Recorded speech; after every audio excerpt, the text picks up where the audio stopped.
అందరికీ praise lord.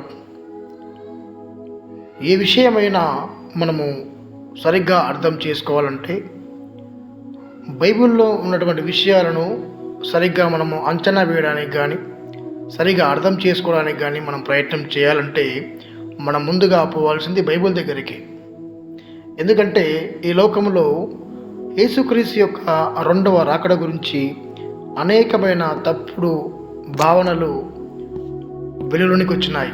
తప్పుడు పద్ధతులు, తప్పుడు సిద్ధాంతాలు, తప్పుడు ప్రవచనాలు బయటకు వచ్చినాయి. యేసుక్రీస్తు రెండవ రాకడ గురించి మనం మాట్లాడితే మనం అంత్యదినాల్లో ఉన్నాం అనేటువంటి మాట చాలా పాతది. మొదటి శతాబ్దం నుండి దాదాపు ప్రతి తరం తమదే ఈ భూమి మీద చివరి తరం అవుతుందని భావించింది. 20వ శతాబ్దంలో సాంకేతిక అభివృద్ధి, క్షిపణులు, ప్రపంచ యుద్ధాలు, అణుబాంబులు మానవ జాతి అంతాన్ని ఊహించడం సులభం చేశాయి. ప్రపంచ అంతాన్ని సూచిస్తాయని చెప్పే అనేక ప్రవచనాలు, సిద్ధాంతాలు ఉన్నప్పటికీ ఈ శతాబ్దపు ఎక్కువ మంది క్రైస్తవులు ప్రభువు రాక సమీపంలోనే ఉందని నమ్ముతూ ఉన్నారు. అయితే అనేక తప్పుడు తేదీలు, విఫలమైన అంచనాలు, విఫలమైన ప్రవచనాల కారణంగా కొందరు క్రీస్తు రెండవ రాకడను హేళనగా చూస్తున్నారు. అయినప్పటికీ మానవ హృదయంలో ఈ విషయం పట్ల ఆసక్తి ఉంది. సహస్రాబ్ది అనగా మిలీనియం మార్పు సమయంలో ఏం జరుగుతుందో తెలుసుకోవాలనే ఉత్కంఠ పెరుగుతుంది. కాబట్టి బైబిల్ దీని గురించి ఏం బోధిస్తుందో పరిశీలించడం అవసరం.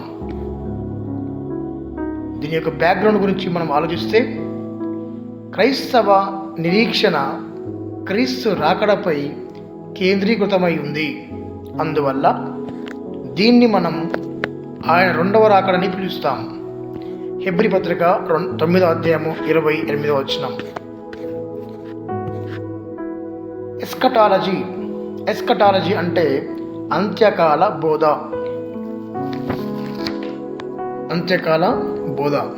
ఎస్కటాలజీ మరియు రెండవ రాకడ. పాత నిబంధనలోని యెహోవా దినము మరియు కొత్త నిబంధనలోని దేవుని దినము అనే పదాలు ప్రభు అయిన యేసుక్రీస్తు రెండవ రాకడను సూచిస్తాయి. మనం ఈ విషయాలు 2 పేతురు 3:12లో కానీ, ప్రకటన 16:14లో కానీ, మొదటి తెస్సలోనిక 5:2లో కానీ, మొదటి కొరింథీ 5:5లో కానీ చూస్తాం. ఎస్కటాలజీ అంటే చరిత్రలో దేవుని అంతిమ జోక్యం, ప్రస్తుత దుష్ట ప్రపంచానికి ముగింపు పలికి కొత్త సృష్టిని ప్రారంభించడం. అయితే దేవుని యొక్క ఈ కార్యం కేవలం భవిష్యత్తుకు మాత్రమే పరిమితం కాదు సుమా. యేసుక్రీస్తు అవతారంతోనే దేవుడు తన కొత్త సృష్టి కార్యాన్ని ప్రారంభించాడు మరియు సంఘాన్ని కూడా స్థాపించాడు.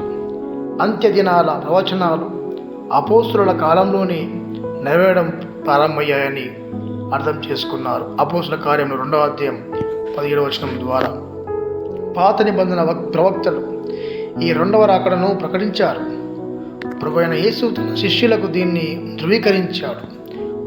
అపోస్తులు దీన్ని బోధించి వ్రాశారు. సంఘ విశ్వాస ప్రకటనలు కూడా దీనిని అంగీకరించాయి. శతాబ్దాలుగా ఇది క్రైస్తవ విశ్వాసంలో ఒక ముఖ్యాంశముగా ఉంది. కానీ నేడు కొందరు దీన్ని పూర్తిగా నిర్లక్ష్యం చేస్తున్నారు. మరికొందరు దీనికి అతిగా ప్రాముఖ్యత ఇస్తున్నారు. ఫలితంగా ప్రపంచం గందరగోళంలో ఉంది. క్రీస్తు రాకడకు ఉపయోగించిన పదాలు. క్రీస్తు రాకడను 3 ముఖ్యమైన గ్రీకు పదాలతో వివరించారు. అవి అనగా పరూసియా, ఎఫినేషియా, అపోకలిప్పస్. అనగా పరూసియా, ఎపిఫనేయా, అపోకలిప్సిస్. పరూసియా అంటే ఉనికి లేదా రాకడ. ఇది దేవతలు లేదా రాజులు సందర్శించడాన్ని సూచించడానికి ఉపయోగించబడింది. ప్రభువు రాక ఖచ్చితమైందని, నిర్ణయాత్మకమైనదని ఇది తెలియజేస్తుంది.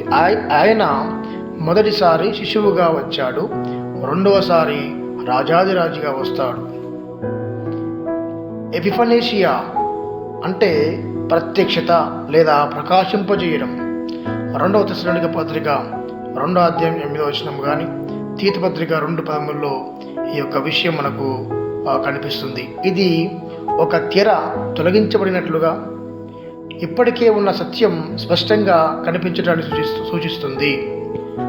అపోకలిప్సిస్ అనగా వెలికితీత లేదంటే బహిర్గతం చేయడం. క్రీస్తు రాకడలో ప్రస్తుతం దాగి ఉన్న ఆయన మహిమ, అధికారం ప్రపంచానికి ప్రత్యక్షమవుతుంది. ఇప్పుడు విశ్వాసము ద్వారా తెలిసే ఆయన రాజ్యము అప్పటికి అందరికీ స్పష్టంగా కనిపిస్తుంది, బహిర్గతం చేయబడుతుంది. ఎస్కటాలజీ, దాని క్లిష్టత, it's difficulty. Eschatology and its difficulty.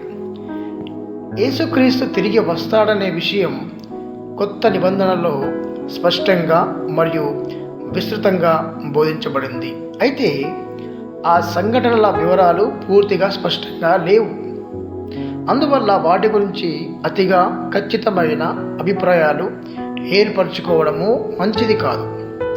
అంత్యకాల సంఘటనలు ఎక్కువగా చిహ్నాత్మక మరియు రూపకాల భాషలో వివరించబడ్డాయి. ఉదాహరణకు ప్రకటన 1:16లో యేసు నోటి నుండి పదునైన ఖడ్గం వస్తున్నట్టు చెప్పబడింది.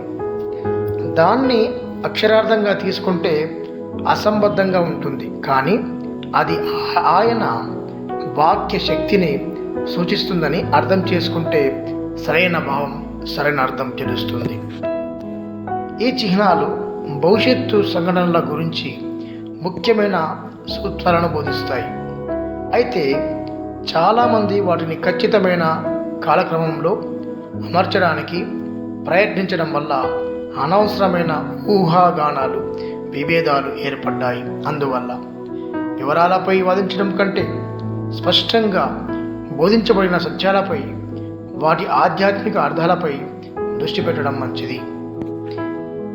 ఎస్కటాలజీ, క్రైస్తవ నిరీక్షణ. Eschatology, Christian hope. కొత్త నిబంధనలోని అంత్యకాల బోధ కేవలం భవిష్యత్తు సమాచారాన్ని ఇవ్వడానికి కాదు, భవిష్యత్తుపై ఉన్న నిరీక్షణ ప్రస్తుతం క్రైస్తవ జీవితాన్ని ప్రభావితం చేయడానికి ఉద్దేశించబడింది. కాబట్టి క్రైస్తవ నిరీక్షణ పరిశుద్ధ జీవితం, విశ్వాసం, సహనం, ప్రభువునకు విధేయతతో జీవించడానికి ప్రేరేపిస్తుంది. భవిష్యత్తులో క్రీస్తు మహిమగా తిరిగి వస్తాడనే ఆశ, ఆయన మహిమతో తిరిగి వస్తాడనే ఆశ నేటి జీవితాన్ని దేవుని చిత్తానికి అనుగుణంగా నడిపించడానికి సహాయపడుతుంది. క్రైస్తవ జీవితం భవిష్యత్తులో దేవుని రాజ్యం సంపూర్ణంగా స్థాపించబడే దిశగా నడుస్తుంది. మత్తయి సువార్త 6:10. అందువల్ల క్రైస్తవులు ఈ యుగములో కనిపించే చెడుకు లొంగిపోకుండా రాబోయే దేవుని రాజ్య వాస్తవికత కోసం నిలబడతారు. సర్వసృష్టి విమోచన కోసం ఎదురు చూస్తున్నట్లే రోమపత్రిక 8:18-25 వరకు చదివితే విశ్వాసులు కూడా ఆ దినం కోసం ఆశతో నిరీక్షిస్తారు. ప్రస్తుత కష్టాలను సహనంతో భరిస్తారు. కొత్త నిబంధన క్రైస్తవ నిరీక్షణతో ఎక్కువగా అనుసంధానం చేసే గుణం స్థిరమైన సహనం, స్టీడ్ ఫాస్ట్ ఎండ్యూరెన్స్. ప్రస్తుత శ్రమ మధ్య కూడా క్రైస్తవులు తమ నిరీక్షణ బలంతో ఆనందించగలరు. ఈ నిరీక్షణ సిలువ వేయబడిన క్రీస్తు పునరుత్థానంపై ఆధారపడి ఉంటుంది.